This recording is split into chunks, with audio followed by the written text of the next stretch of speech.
Okay. Okay. Yeah. Good news today. I got approved. Well, I was already approved, but I have a surgery date. December 14th. Tuesday, December 14th. I don't know what time I have my surgery. At the Barracks Clinic with Dr. Custer, and I am so excited. But now I'm going to get into why I'm having surgery. I made a list because I can ramble. It used to be the number 2 reason, but now lately is the number 1 reason is my health. Because when I was a kid, I was borderline diabetic, and lately I've had a couple readings of like borderline hypertension. I had some readings that were really high, but overall I'm still pretty low. But I had a couple readings, and that was enough to scare me. And sometimes I get headaches, I get dizzy, and I know that is why the reason why, because when I know I've eaten too much sodium that day, but I'm not on any kind of high blood pressure medicine, because when I go to the doctor, it reads pretty normal, but I was like, I know if I go another year, I'll probably be on medication, because my brother, he needs to be on it. He's only 36, and he's like not your typical guy, like typical person. If you look at him, you would think, because he's tall and slender, but it's what he eats. He's 6'4", like he's still on the slender side, and he has it. My sister, if you look at her, you wouldn't think she has it. Well, now you might. And then my mom and dad, they both got on it. My mom got on it in her late 30s. My dad got on it in his 40s. And look at people in my family, they're in their 30s, they're already on it. And I was like, I don't want to be on high blood pressure pills. I don't want it to wait till it get to that far. I want to be preventative right now.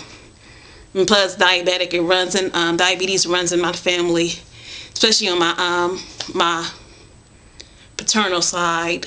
And I can only think of one person on my maternal side. And plus, also, this just happened this summer for the very first time. I'm so excited. That's why my voice sounds shaky. I'm so excited, so my voice sounds shaky and things like that.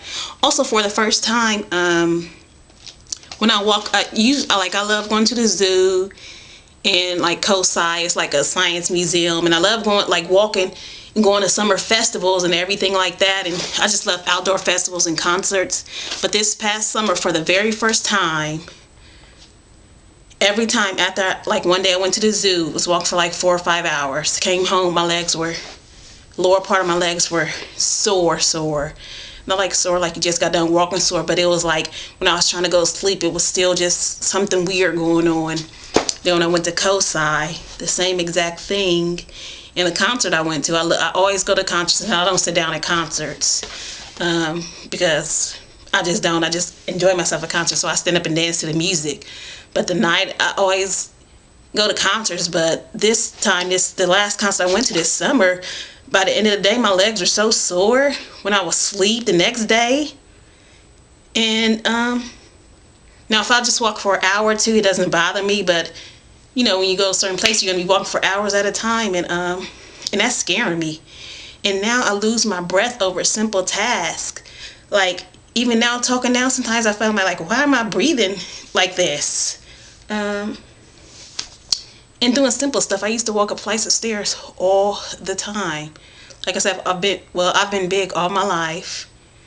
Overweight, obese, whatever. Ever since maybe 3rd grade, when I was diagnosed as borderline diabetic as a kid. But I've been active all my life because I've been fat all my life, so I don't know any other way to be. But now doing simple stuff, I find myself breathing heavy, and I didn't used to do that, doing the same task. And some people say, oh, you're just getting older. No, it's not older. It's like now my body is sick of all this excess weight on it, to where I'm starting to have symptoms because of my weight. I used to always say, oh, I'm a healthy fat person, blah, blah, blah. But now, and I'm only 31, I just turned 31 this past summer, late in the summer, and I find myself breathing heavy sometimes, and that's not good. And so that's my number 1 reason, is my health. It's preventative for my health. I don't want more issues to come before I get it. I want to get it while I'm still on the healthy side of life. So God willing, those symptoms will stay at bay. A number 2 reason are vanity purposes. Clothes. I was like, it's deeper now. People see me like, oh, you're not that big. Then, and even though not that big, I was like, I'm not trying to be big. You say, oh, you're not that big. I'm like, only because when we were, because now you have caught up to my size, where at first you used to be skinny, especially cousins, and other family people, even friends, oh, you're not that big. I'm like, yeah, but that's because you used to be a size 6 and you're the same size as me now, so you don't want to think of yourself as that big. But yeah, I remember a kid like shopping in Husky clothes.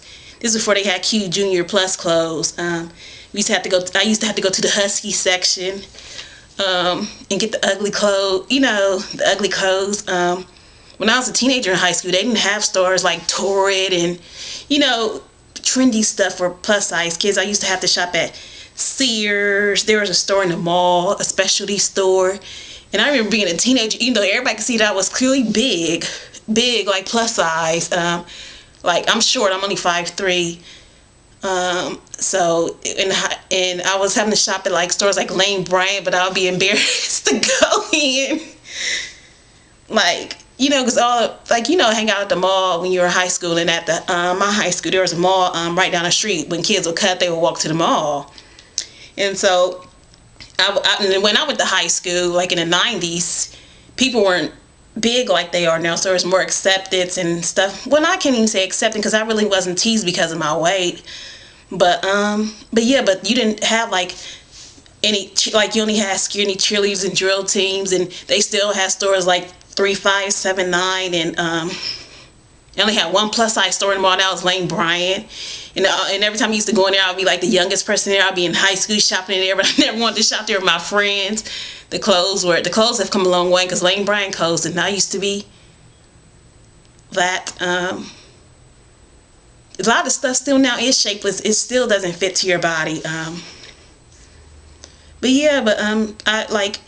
And then everybody was skinny back then. Basically, people in my family. I was bigger than my mom and my dad in high school. My sister, my cousins, everybody. I only had 2 plus size cousins. One was older than me, but her shape was more hourglass. And then I had a younger cousin, and her shape is more hourglass. But yeah, I wanna get. And then I've gotten down to a regular size. Before, the smallest I ever got down to as an adult was a size 12, and that lasted for about a month. Like I literally bought clothes, and by the time I was able to wear them, was the weather had broke, I couldn't fit them no more. It was literally like a month later the weight had come back that quick. It took me like a year and a half to get down 60 pounds. And then I bought all these cute clothes to be able to wear. What time is it? Bought all these cute clothes to be able to wear. And then by the time I was able to wear them, I couldn't fit them. But that was when I was 19, 20.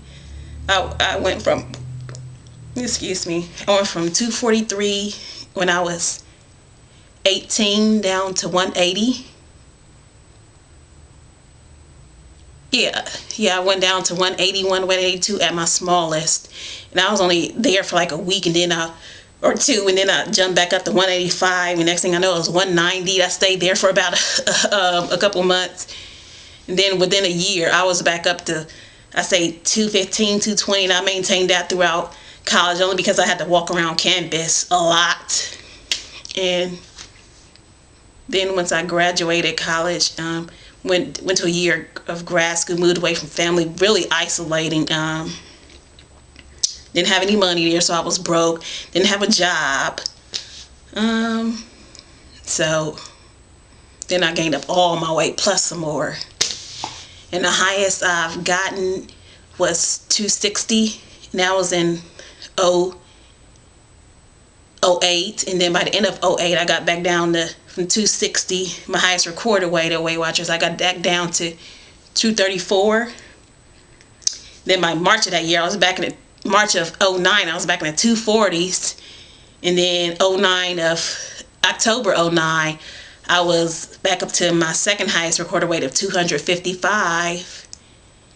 And then I joined Weight Watchers again, and I lost weight just this past summer from November of last year to June of this year, I got down to 221 at my lowest, but then like within a couple weeks I was back up to 226 and then 227, and then I haven't picked back up all the weight. Right now I'm sitting at 234, 235, depends on the day. So I was like, when I said I don't want to get all the way back up there, I was like, let me get some help on this. Right now, help is available. Let me get some help because I don't want to get back up to 255 or 260. It's like I'm trying to stay where I'm at now until surgery. And yeah. And plus, I've battled this all throughout my 20s, my teens. I was like in my 30s. Still gonna be a struggle every day, but like there's help available. I live in a time where there's help available. I'm gonna take advantage of it. My insurance cover it. So help is available. I was like, plus I don't want to live my 30s how I did my 20s, going up and down, and but that's the only time I had a significant weight loss is when I lost those 63 pounds. But other than that, it's just, I was like, I'm like I said, I'm short, so it doesn't look as proportional on me as it does on other people. So that's my number 2 reason. My 3rd reason. Let me hurry up.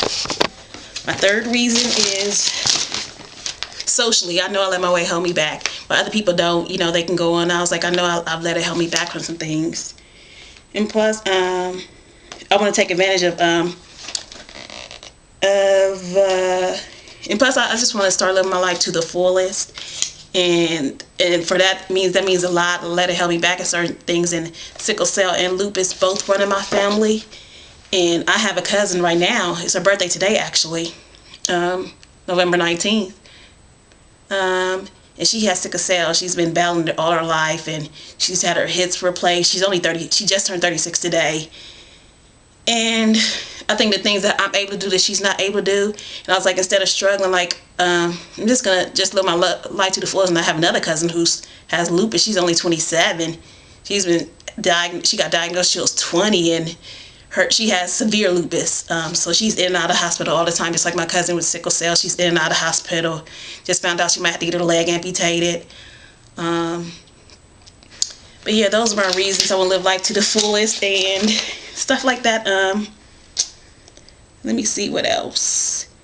Yeah, I just think just the time, like the stars are aligned, like to pick, like the situation how I'm able to get the surgery. Some people call it circumstance. I call it God. I was like, because there were certain things I wanted to happen, but now things are starting to play itself out. Like it's like the stars are aligned for me to get this at this time. It's just like this is like a small miracle the way things lined up for me to get it at this time. But I'll talk about that later because I think I'm running out of time. Bye. Next time, the next one won't be so long. I'm going to try to keep them under 5 minutes.